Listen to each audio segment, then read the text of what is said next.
میری ہر غلطی پر بھی پردہ ڈال دیتے تھے، لیکن اب وہ ہارٹ پیشنٹ ہو چکے تھے، مجھے ان کا بہت زیادہ خیال رکھنا تھا۔ میں اپنے والد کے سامنے جب گیا تو مجھے دیکھ کے مسکرانے لگے، مجھے گلے سے لگایا، سائم تم آ گئے، اس لڑکی کو اپنی زبان میں سمجھا دو کہ میں یہ سب نہیں کھاؤں گا۔ میں نے کہا ڈیڈ آپ کو پتا ہے آپ کا بی پی کتنا شوٹ کر رہا ہے، اگر آپ کو کچھ ہو گیا تو میں بھی زندہ نہیں رہوں گا، آپ جانتے ہیں نا میرا دنیا میں آپ کے علاوہ کوئی بھی نہیں ہے۔ وہی ایموشنل بلیک میلنگ جو آج تک میں کرتا رہا تھا، اپنی ہر بات منوانے کے لیے اپنے باپ کو یہی 4 جملے بولتا تھا۔ میں انہی کے فولڈنگ بیڈ پہ بیٹھ گیا، سوپ کا چمچ بھرا اور ان کے منہ کے قریب لے گیا۔ پلیز ڈیڈ اپنا خیال رکھیں گے آپ، اور یہی کھائیں گے جو آپ کو نرس نے کہا ہے۔ میں مر جاؤں گا، میں یہ نہیں کھاؤں گا۔ انہوں نے میرا ہاتھ پیچھے کیا۔ میں نے کہا ڈیڈ پلیز میری خاطر۔ کہنے لگے تمہاری خاطر بھی نہیں، تمہاری ماں مجھے نہیں بدل سکی، تم کیا چیز ہو؟ میں بریانی کھاؤں گا ورنہ کچھ نہیں کھاؤں گا۔ نرس نے اپنے سر پہ ہاتھ مارا۔ مسٹر سائم، ڈاکٹر وجاہت آپ کو بلا رہے ہیں۔ دیکھیں ہم آپ کے والد کا علاج نہیں کر سکتے کیونکہ ان کے اپنے اصول ہیں اور ان اصولوں پہ ان کا علاج نہیں ہو سکتا۔ میں نے کہا آپ مجھے میڈیسن بتائیں کون سی دینی ہے، میں انہیں یہی کھلاؤں گا اور میڈیسن بھی میں دوں گا۔ میں نے کہا ڈیڈ پلیز منہ کھولیں، میرا وعدہ ہے میں رات کو آپ کو بریانی لا کے دوں گا، لیکن ابھی آپ کو یہی کھانا ہے۔ آپ کا بی پی ابھی بھی نیچے نہیں آ رہا۔ ایک ہاتھ میں ان کے بی پی کی مشین لگی ہوئی تھی جو پل پل ان کا بی پی اور ان کی ہارٹ بیٹ کو شو کر رہی تھی۔ کہہ جو دیا کہ نہیں کھاؤں گا تو مطلب نہیں کھاؤں گا۔ مجھے غصہ تو بہت آیا، ایسا ڈھیٹ باپ میں نے اپنی زندگی میں نہیں دیکھا تھا۔ لوگوں کے بچے ڈھیٹ ہوتے ہیں، چلو اس کا تو پھر حل ہے، ماں باپ با اختیار ہوتے ہیں، 2 چماٹے مار کے بچوں کو لائن پہ لے آتے ہیں۔ اب اپنے ڈھیٹ باپ کا میں کیا کرتا؟ میری اولاد ہوتی تو تھپڑ مار دیتا، لیکن وہ میرا باپ تھا۔ منت سماجت کے علاوہ میں کچھ بھی نہیں کر سکتا تھا۔ میں نے کہا ڈیڈ اگر آپ یہ نہیں کھائیں گے تو میں زہر کھا لوں گا۔ میرا یہ جملہ کام کر گیا، بکو مت، بہت زبان چلانی آتی ہے تمہیں۔ میں نے کہا تو اور کیا کروں؟ آپ کو کیوں سمجھ میں نہیں آتا کہ آپ میرے لیے کیا ہیں؟ اچھا ٹھیک ہے، پہلے پکا وعدہ کرو رات کو بریانی لا کے دو گے۔ میں نے کہا ہاں میرے باپ لا دوں گا۔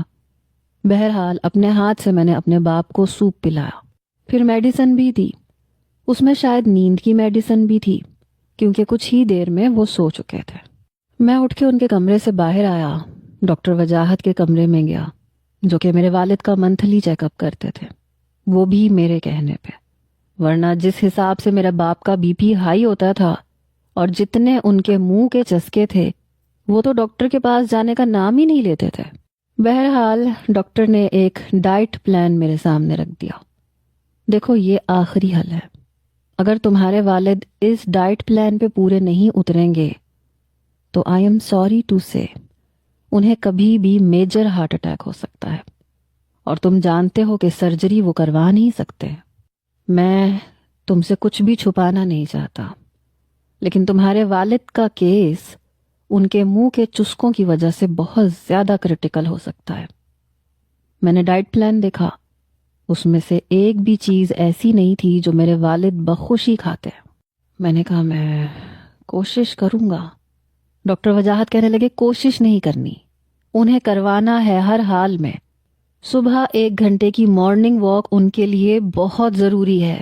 باقی کی ڈیٹیلز بھی میں نے اس میں لکھی ہوئی ہیں، اور ان کی میڈیسن بالکل بھی نہیں چھڑوانی جب تک کہ ان کا بی پی نارمل نہیں ہو جاتا۔ میں نے کہا اوکے ٹھیک ہے۔ ڈاکٹر وجاہت کہنے لگے شام تک ہم انہیں ڈسچارج کر دیں گے تو تم انہیں لے جا سکتے ہو۔ میں نے کہا ٹھیک ہے ڈاکٹر۔ میرے لیے سب سے بڑی مصیبت اب یہ بن گئی کہ اپنے باپ کو ڈائٹ کیسے کرواؤں۔ رات کو جب میں اپنے والد کو گھر لے کے جانے لگا تو کہنے لگے رکو، پہلے مجھے ریسٹورنٹ میں لے کے جاؤ، میں اپنی مرضی کا کھانا کھاؤں گا، اس کے بعد گھر جاؤں گا۔ میں نے کہا ڈیڈ آپ کو پتا ہے آپ کس کنڈیشن میں ہیں اور ڈاکٹر نے کیا کہا ہے؟ مسکرا کے کہنے لگے کیا بولے گا وہ کمینہ، یہی کہ اس کو ڈائٹ کرواؤ ورنہ یہ مر جائے گا۔